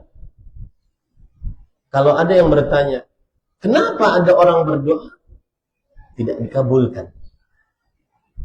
Kenapa ada orang berdoa tidak dikabulkan? Maka fal jawab an ya'lama annahu qawluhu al-haq fi al-ayatain ujibu aw astajib la yaqtadi al-istijabata mutlaqan li kulli da'in 'ala at-tafsil wala bi kulli matlubin 'ala at-tafsil. Faqad qala rabbuna tabaraka wa ta'ala fi ayatin ukhra ud'u rabbakum tadarruan wa khufyah innahu la yuhibbul mu'tadin wa kullu musirrin 'ala kabiratin 'aliman biha aw jahilan fahuwa mu'tadin wa qad akhbara annahu la yuhibbul mu'tadin fa kaifa yastajibu lah. Artinya ada orang berkata, Ustaz saya doa tapi mana pengabulannya? Jawabannya gampangannya yang saya terjemahkan tadi. Allah itu tidak suka kepada orang yang berbuat semena-mena, melalaikan ketaatan, melanggar maksiat. Allah tidak suka kepada orang yang melampaui batas, melalaikan ketaatan, melanggar maksiat. Dan inilah penyebab doamu tidak dikabulkan. Paham para ikhwan? Jadi, kata Imam Al-Qurtubi, ketika Allah mengatakan, Rabb kalian berfirman, berdoalah kalian kepadaku, pasti aku kabulkan langsung. Ini tidak secara mutlak langsung dikabulkan oleh Allah. Lihat dulu siapa yang berdoanya. Apakah dia taat kepada Allah atau tidak? Ya, perbaiki dulu hubungan dengan Allah Subhanahu wa taala sehingga bisa dikabulkan oleh Allah Subhanahu wa taala. Kenapa? Karena Allah berfirman dalam surat Al-A'raf ayat 55, "Ud'u rabbakum." Berdoalah kalian kepada Rabb kalian, tadarruan, penuh dengan rendah diri, wa khufyah, dan suara lembut. Innahu la yuhibbul mu'tadin. Allah tidak menyukai orang-orang yang berbuat melampaui batas. Allah tidak menyukai orang-orang yang melampaui batas. Yang melampaui batas saja tidak disukai, apalagi sampai Allah mengabulkan doa mereka. Maka perbaiki hubungan dengan Allah agar doamu dikabulkan oleh Allah. Ini adalah jawaban pertama. Jawaban yang kedua pada ikhwan. Karena gini, ketika Allah mengatakan, berdoalah kalian kepadaku, aku kabulkan. Ternyata ada orang berdoa tidak dikabulkan. Berarti antara dua nih. Yang salah Al-Qur'annya atau yang salah berdoanya. Paham maksudnya? Maka kita harus pertahankan Al-Qur'annya. Al-Qur'an tidak pernah salah. Paham ya? Maksud saya. Maka harus dijawab syubhat itu. Ada orang berdoa tidak dikabulkan. Dan Al-Quran tidak mungkin salah. Bagaimana cara menjawabnya? Jawabannya pertama tadi. Lihat dulu orang berdoanya. Dia mu'tadil enggak? Melampaui batas enggak? Karena Allah tidak menyukai orang yang melampaui batas. Termasuk di dalamnya Allah tidak mengabulkan doa orang yang melampaui batas. Itu jawaban yang pertama. Jawaban yang kedua. Para ikhwan yang dirahmati oleh Allah Subhanahu wa taala. Ini menarik jawabannya, yaitu beliau mengatakan, wa qala ba'dul ulama ujibu in syi'at. Sebagian ulama mengatakan, ya aku akan kabulkan, tapi terserah aku. Ini jawaban kedua.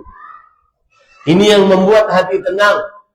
Ustaz, saya berdoa tapi belum dikabulkan. Ya, siapa? Terserah siapa? Terserah ente atau Allah? Siapa Tuhannya?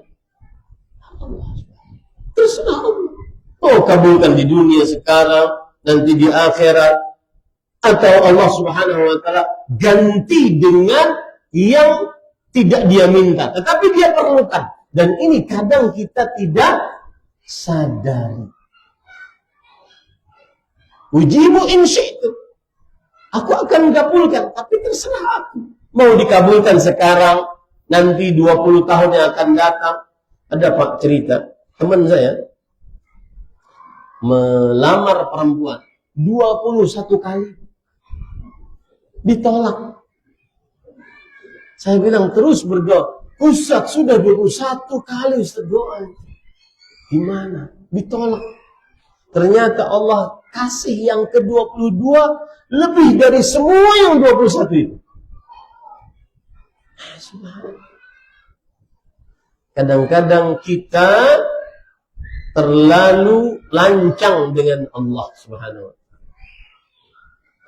Maka ini jawaban yang kedua. Para ikhwan dirahmati oleh Allah Subhanahu wa taala. Sebagaimana firman Allah dalam surat Al-An'am, ini dalilnya. Surat Al-An'am ayat 41. Fayakshifu ma tad'una ilaihi insya'a. Maka Allah mengabulkan apa yang mereka doakan jika Allah menghendakinya. Ini para ikhwan, jangankan kita, Nabi Muhammad sallallahu alaihi wasallam berdoa, apakah semua doanya dikabulkan? Enggak. Kebalikannya, iblis berdoa, apakah doanya dikabulkan? Dikabulkan. Ini menunjukkan bahwasanya tidak semua yang dikabulkan diridai oleh Allah, mulia di sisi Allah, tetapi sesuai dengan hikmah dan kebijaksanaan Allah Subhanahu wa taala dalam penciptaan. Coba lihat, Rasul sallallahu alaihi wasallam berdoa minta 3 perkara. Kata Rasul sallallahu alaihi wasallam, fa'atani itsnatain wa mana'ani wahid. Allah memberikan kepadaku 2 pengabulan doa dan 1 tidak dikabulkan. Antaj'alnani an yaj'ala ba'sahum bainahum. Yaitu sering terjadinya perpecahan di antara kaum muslim. Dan itu terjadi. Ahla alla yuhlika ummati bisana. Allah tidak menghancurkan umatku seluruhnya. Maka tidak akan pernah ada musibah yang menghancurkan seluruh umat Rasulullah SAW seperti umat-umat terdahulu. Tidak akan pernah ada. Tapi yang tidak dikabulkan oleh Allah 1, yaitu akan terjadi perpecahan di antara kaum muslimin. Ini para ikhwan yang dirahmati oleh Allah Subhanahu wa taala. Sudah 1 jam 30 menit, tidak terasa kita berbicara tentang Allah Maha Dekat. Sebenarnya banyak yang saya sampaikan, terutama terkhusus ya, yang saya sudah siapkan adalah yaitu tentang sebab Allah Subhanahu wa taala mengakhirkan doa seseorang. Salah satu hal yang sangat menarik yaitu di dalam pengakhiran doa oleh Allah itu ada ibadah-ibadah yang agung. 1, intidharul faraj. Menunggu dikabulkan doa, itu ibadah. Menunggu dikabulkan doa itu ibadah para ikhwan. Yang kedua, husulul ittirar wal iftiqar ila Allah.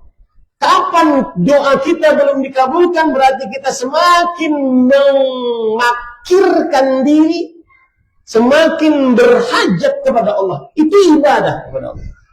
Ya ayuhan nas antumul fuqara'u ila Allah. Wahai manusia, kalian itu sangat memerlukan Allah. Itu ibadah. Merasa miskin di hadapan Allah, merasa rendah di hadapan Allah. Itu ibadah. Coba perhatikan hadis Rasul.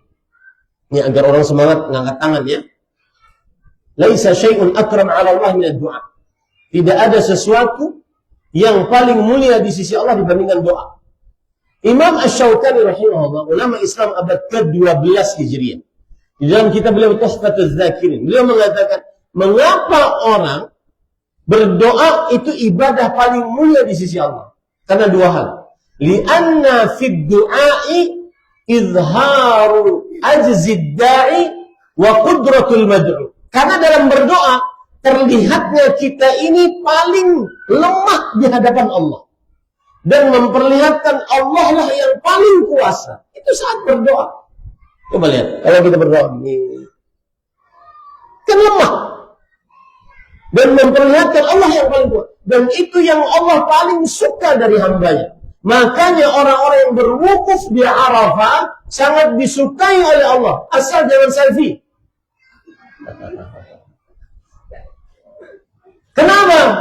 Karena para ikhwan yang dirahmati oleh Allah Subhanahu wa taala, lihat Allah berfirman kepada hamba-hambanya, kepada malaikatnya.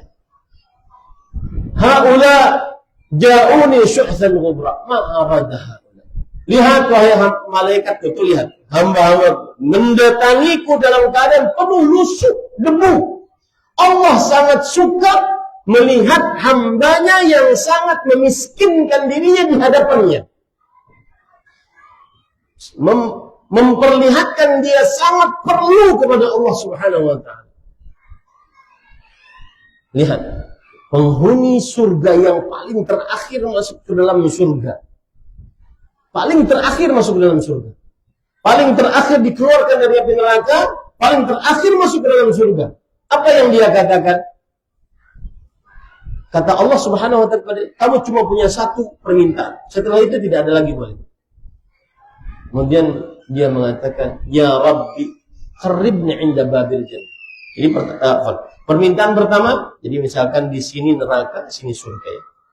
Dia dikeluarkan dari neraka. Dikeluarkan dari neraka, wajahnya masih menghadap ke sana. Kemudian dia mengatakan, Ya Rabb, wahai Rabbku, palingkan wajahku dari api neraka. Karena hawanya membakarku, bau busuknya menyengatku. Kata Allah Subhanahu wa taala, mau enggak engkau aku kabulkan permintaanmu, tapi jangan minta setelah ini. Kata orang tersebut, demi Allah saya enggak minta. Itu saja permintaan saya. Kemudian dipalingkan wajahnya dari neraka. Ketika dia ke sini, menghadap dia ke dalam surga. Dari jauh dia melihat surga penuh dengan kemegahan, kemewahan. Dia mengatakan, wahai Rabbku, qaribna inda babil. Wahai Rabbku, dekatkan aku ke pintu surga. Kata Allah Subhanahu, ma'adzar. Alangkah cepatnya engkau berkhianat. Tadi engkau tidak minta sesuatu, berjanji tidak minta sesuatu. Maka apa yang dia pakai? Ya Rabbi, la taj'alni ashqaqan. Lihat, dia merendah diri di hadapan Allah. Dan ini Allah yang paling suka. Makanya Allah paling tidak suka hamba yang sombong. Karena kesombongan hanya milik Allah. Dia mengatakan kepada Allah, wahai Allah, jangan engkau jadikan aku makhlukmu yang paling hina. Makhlukmu. Artinya aku ini makhluk ciptaan engkau. Jangan hinakan makhlukmu.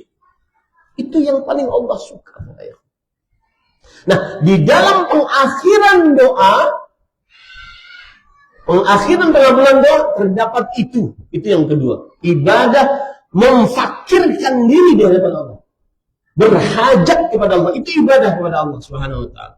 Kemudian yang ketiga, di dalam pengakhiran pengabulan doa ada ibadah ridha atas ketetapan Allah. Ya Allah, aku ridha atas itu. Kapan saja engkau mau mengabulkan, aku ridha. Terserah. Ini ibadah agung. Yang keempat, orang kalau cepat dikabulkan, apa yang terjadi, Pak? Selesai doanya. Enggak ada lagi berdoa. Maka ketika orang diakhirkan pengabulan doanya, hikmahnya di situ terdapat ibadah. Apa itu? At-tamattu' bitulil munajat. Yaitu merasa lezat dengan lamanya bermunajat. Lamanya berdoa kepada Allah. Lezat dengan berlamanya berdoa kepada Allah Subhanahu wa taala. Yang kelima, yang terakhir.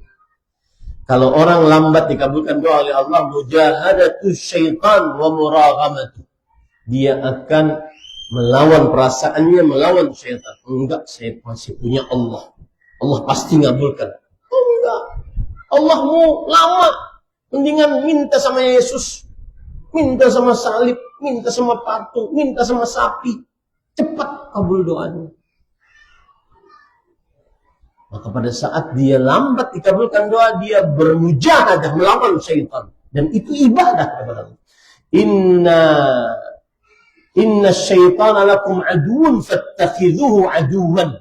Sesungguhnya syaitan bagi kalian adalah musuh, maka jadikanlah dia sebagai musuh. Nah, itu beberapa hikmah ringkas. Sebenarnya saya ingin menjelaskan lebih dalam, tapi karena waktu, ya. Saya sekarang jam berapa? Jam 19.37.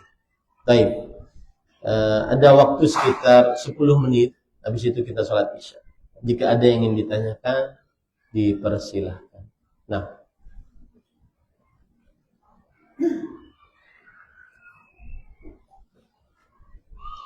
Satu setengah jam gak kerasa ya.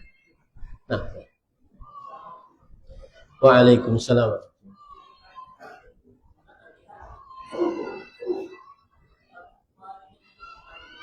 Menyebut-nyebut nikmat, iya. Nah.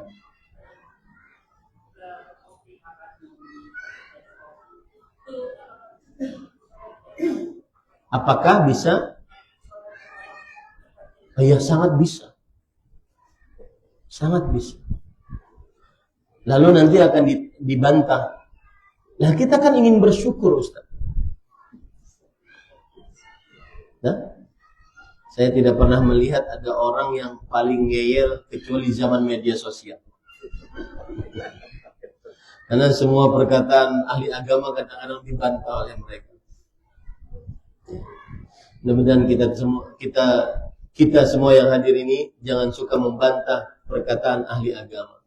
Yang benar-benar ahli agama, ya. Karena Syekh Abdul Razak mengatakan, saya tidak pernah melihat zaman yang ahli agamanya paling sering dihina, direndahkan kecuali zaman sekarang. Paling sering dibantah, paling sering disanggah. Lihat saja komentar-komentar. Ini sekarang komentar-komentar. Anjing lu, setan, laknatullah. Kita akan berhadapan kelak nanti dari kiamat. Yang jelas itu adalah termasuk daripada membuat orang yang tidak sanggup akan sedih. Menjauhi perbuatan tersebut. Saya punya pengalaman, Pak Eko. Pengalaman ini saya tidak akan pernah lupakan. Suatu saat saya di sebuah kota makan makanan khas di kota tersebut. Kebiasaan saya dulu suka bikin video, nge-vlog lah. Sekarang mungkin karena sudah umur, sudah bukan anak muda lagi, sudah ada masa untuk tidak seperti itu lagi. Dan isinya insya Allah bermanfaat, yaitu menasihati untuk orang-orang yang mu'allaf, agar apa yang harus dia lakukan setelah dia mu'allaf. Isinya bagus. Lalu sampailah video itu kepada Ustaz Abu Fathi Yazid bin Abdul Qadir Jawas rahimahullah. Beliau telepon saya dengan santun, Ustaz Ahmad, antum kenapa begitu? Itu namanya sombong. Menyakiti orang-orang yang tidak sanggup makan seperti makanan antum. Makanya saya tidak setuju kalau seandainya Ustaz itu divideokan keluar dari mobilnya mobil yang mewah gitu. Kemudian disambut oleh panitia, kemudian duduk makan sama-sama. Kemudian sepertinya di dalam klip video tersebut ustadznya sama panitianya senang semua tuh. Padahal nggak juga begitu. Makanannya mewah-mewah, asik. Kalau ingin menikmati makanan yang enak, nggak usah diberitahukan, nggak usah di media sosial. Begini pada ikhwan, salah satu penyakit yang sangat berat di dalam hati adalah keresahan. Sampai-sampai Syekhul Islam Imam Ibnu Qayyim al-Jauziyah rahimahullah ketika mendefinisikan bahagia, beliau mengatakan bahagia itu adalah adamul ham. Bahagia itu adalah tidak resah. Itu definisi bahagia paling mudah. Tidak resah adalah bahagia. Coba bayangkan, orang kalau meskipun dia punya rumah megah, mobil mewah, harta bertumpuk, ruah emas, kilauan dan kiloan, perak juga demikian. Tapi kenapa dia kemudian pergi keluar rumah untuk mencari hanya sebuah kata bahagia? Kadang dia naik gunung ke atas. Pas ditanya, ngapain ke sini? Happy aja Ustaz, biar happy. Atau nyelam ke dalam lautan, ketemu ikan paus. Ngapain? Biar happy aja Ustaz. Bahagia sebenarnya adalah ketika seseorang tidak punya resah, gelisah. Nah, di zaman media sosial banyak orang yang resah. Dari dua sisi. Melihat orang senang, resah. Kenapa saya tidak sesenang itu hidup saya? Melihat orang liburan kemana, makan yang enak kemana, sama istri pertama kemana, istri kedua kemana. Nah, kenapa saya nggak sesenang itu hidupnya? Resah. Kemudian yang kedua, kalau melihat orang sedih, susah, juga resah. Jangan-jangan nanti saya begitu. Dua-duanya.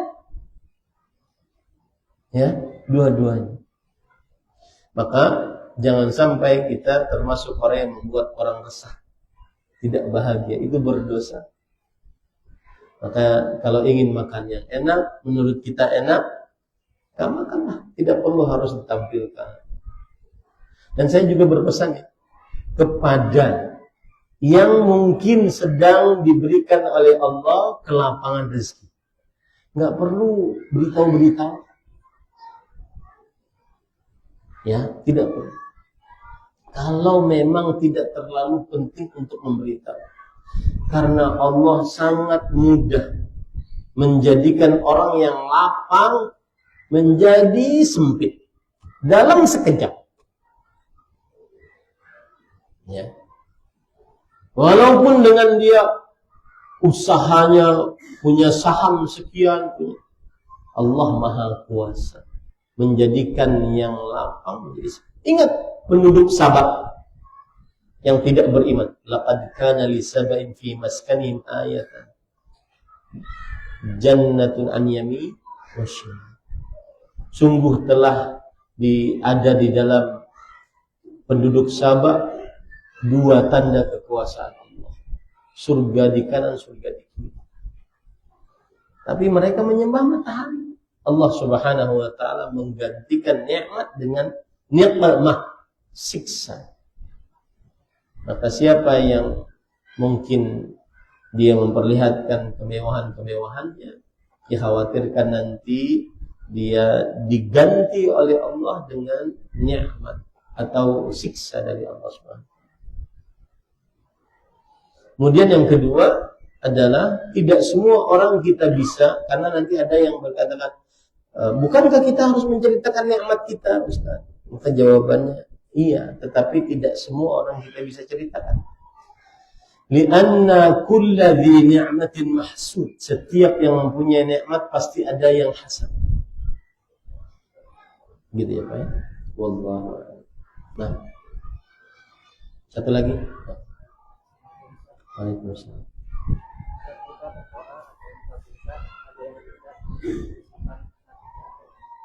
Pertanyaannya, lalu apakah doa yang terus-menerus dikabulkan itu adalah atau yang sedang? Bagus pertanyaan. Apakah orang kalau berdoa dikabulkan langsung berarti itu adalah nikmat Allah yang disegerakan? Maka jawabannya iya, asalkan dan tidak mengandung keburukan kalau disegerakan.